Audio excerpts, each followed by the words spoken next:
After returning from a week-long trip overseas, I was met with an unexpected and bewildering phone call from my mother-in-law, Jessica. Her voice buzzed with excitement as she informed me that she had found a staggering sum of $32,000. At first, I was completely taken aback. As a freelancer, while I do maintain emergency savings, I rarely keep such a large amount of cash readily accessible. My banking card had been with me the entire time, and to my knowledge, there was no way such a substantial withdrawal could have taken place without my explicit authorization. Jessica then explained that she had retrieved the money from a drawer in our sideboard, assuming that we were well off enough for such an amount to be inconsequential. Though I appreciated her assumption that the money belonged to us, I couldn't understand why she believed she had my permission to take it. More importantly, I was left puzzled over the origins of this mysterious sum. The enigma persisted for an entire month until Kevin, presumably her husband, returned home. Even with his arrival, the matter remained unresolved, casting a lingering sense of tension over us. Throughout that month, Jessica relentlessly called me, over 136 times, to be exact. Initially, I chose to ignore her calls, unsure of what she wanted. When I finally answered, she launched into a tirade of accusations that made little sense to me. I struggled to decipher the exact reason behind her anger, leaving me even more frustrated. Her incessant calls turned into a growing source of irritation. When I finally confronted her, she started blaming me for circumstances I couldn't comprehend. This confusion only deepened the complexity of our interactions, forcing me to untangle the misunderstandings surrounding the money she had supposedly found. Amidst this chaos, I discovered that Jessica wasn't even addressing me during one of our phone conversations. Instead, she was speaking to Lisa, a 33-year-old freelance jewelry designer. Lisa shared her personal struggles and aspirations with me. She longed to have children but felt constrained by her demanding career. Kevin, her husband and also 33, had originally worked a steady job but later chose to shift his focus to help manage Lisa's growing business. When Lisa and Kevin had first married, Lisa's jewelry business was in its infancy, and she wasn't earning much. They relied heavily on Kevin's stable income. However, as Lisa's career took off, she reached a point where she needed full-time assistance. Recognizing the potential of working together, Kevin made the decision to leave his job and become Lisa's business partner. With his unwavering support, her business flourished, securing contracts with internationally renowned brands. Despite their professional success, they encountered significant challenges. Chief among them was Jessica's constant misconceptions about their lifestyle. Jessica had always assumed that their lives were steeped in luxury, filled with extravagant parties and dinners with high-profile executives. While these events were indeed part of Lisa's work, they were business obligations rather than indulgences. Jessica, however, perceived them as lavish leisure activities and used this assumption to justify her frequent financial demands. Jessica frequently requested money for hosting her own social events, believing that Lisa and Kevin's wealth could easily accommodate her desires. While I had the financial means to support her, the opulent lifestyle she imagined we led was more of a professional necessity than a personal choice. Dressing elegantly and attending upscale gatherings was part of the job, but Jessica saw it as proof that we lived a life of excess. She often voiced her envy, sometimes with a sarcastic undertone. Although I consistently refused her financial requests, Kevin, being her son, occasionally relented, offering her small sums to maintain peace. However, this only fueled her expectations and increased our frustration. During one of her visits, Jessica insisted that Kevin buy her an expensive dress for an upcoming social event. We suggested a more modest three-piece suit, but she remained adamant about needing a glamorous gown, complete with a matching handbag. Seeing that Jessica was unlikely to curb her financial expectations, Kevin devised a solution. He set up a credit card in her name and instructed her to use it for her expenses.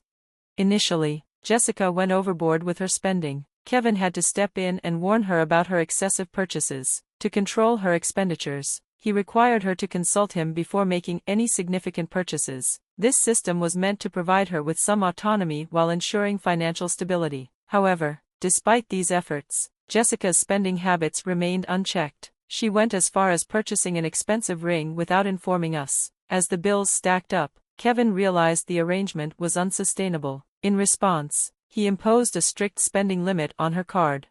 When Jessica discovered the new restriction, she was furious. She stormed into our house, demanding to know why she could no longer make extravagant purchases at her discretion. She argued that her desire for luxury was no different from our business-related expenses. We tried explaining that attending product launches and networking events in high-end venues was a professional obligation, not a personal indulgence. Still, Jessica refused to see it that way.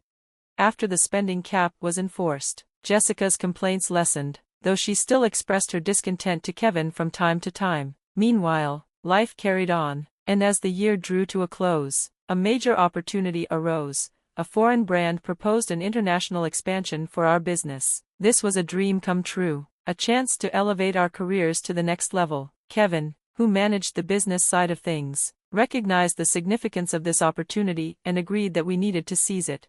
However, we knew Jessica would not take the news well. When we informed her of our plans, her reaction was predictable. She accused us of using the business as an excuse to live extravagantly abroad. She even speculated that we intended to relocate permanently, leaving her behind. To alleviate her fears, Kevin suggested a compromise. He would sponsor a week-long vacation for her. Half skeptical but intrigued, Jessica accepted the offer. Kevin covered her flight and hotel expenses, hoping this would bring some peace.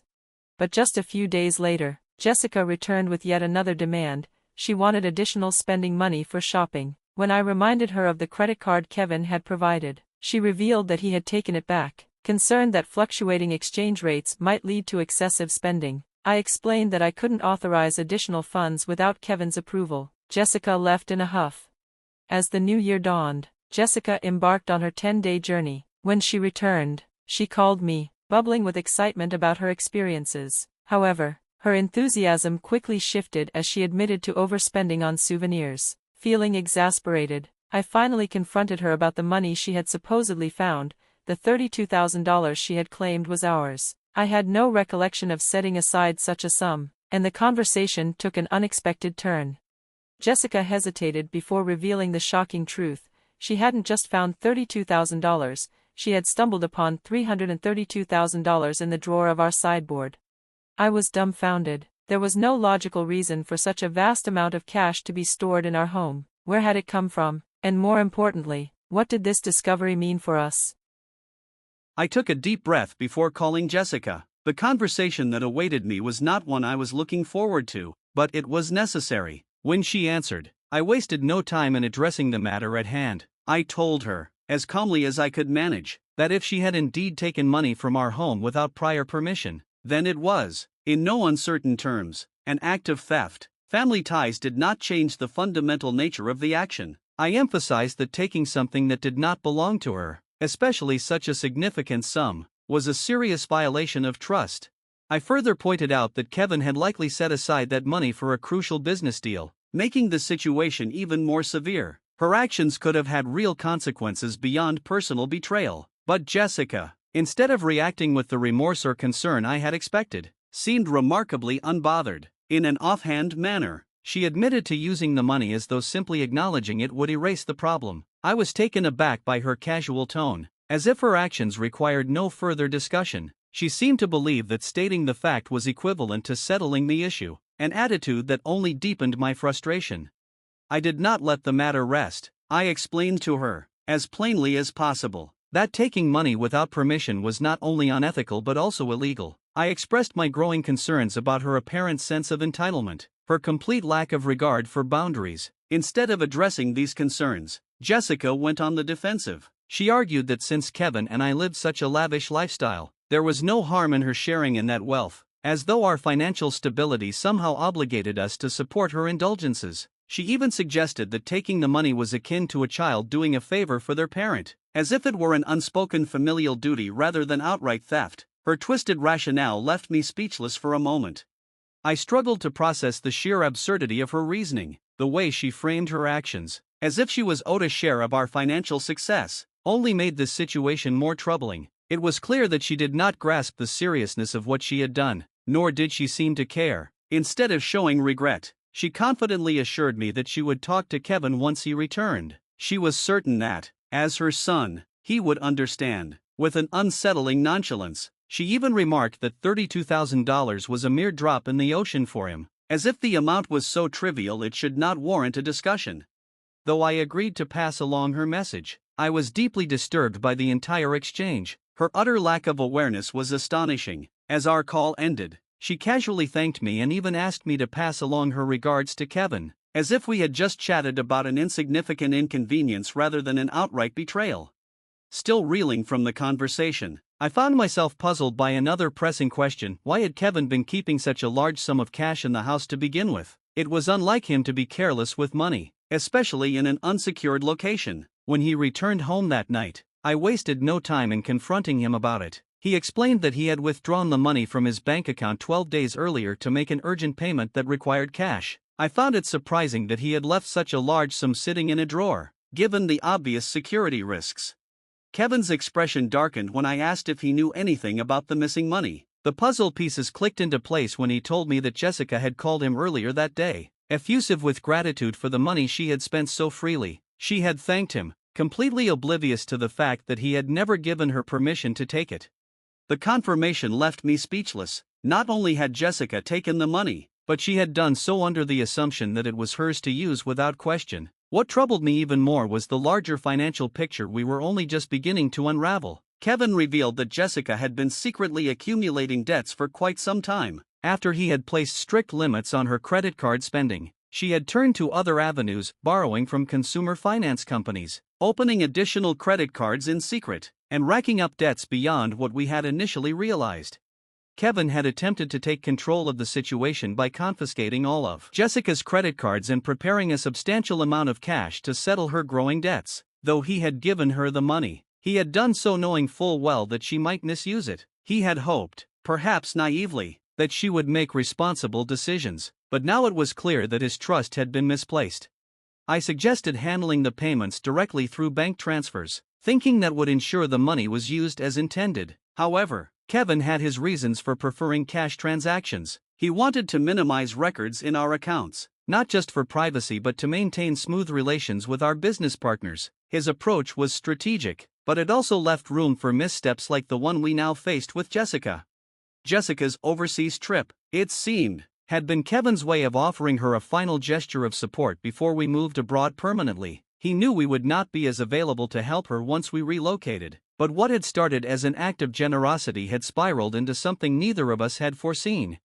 As our moving date approached, Jessica's calls became incessant. Some days, she called me up to 136 times. Kevin had warned me not to engage, advising that her behavior was a pattern of manipulation, but the sheer frequency of her calls made it impossible for me to ignore. Eventually, in one of her desperate moments, she broke through my resolve. Her voice, usually so composed, was now shaking with distress. She apologized for the relentless calls, acknowledging that she knew we were busy preparing for our move. But she was desperate. She was being hounded by lenders demanding payment, and Kevin was refusing to answer her calls. With nowhere else to turn, she pleaded for my help. I was taken aback. If Kevin had already set aside money to pay off her debts, why was she still facing this relentless pressure? Had he withheld the funds after all? Or had she mismanaged the situation to such an extent that even his intervention had not been enough? The situation worsened beyond anything I had anticipated. Jessica, unable to keep up with her obligations, was forced to sell her house to cover the outstanding debts. Even after selling her home, the amount was not enough to clear what she owed. The revelation left a bitter taste in my mouth.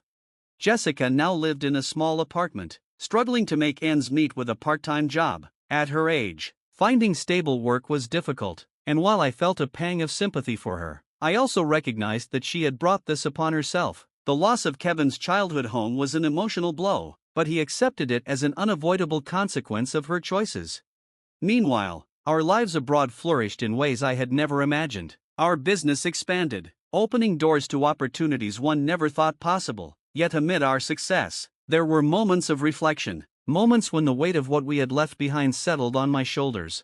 Jessica's fate served as a stark reminder of the consequences of financial irresponsibility. It was a lesson neither of us would soon forget.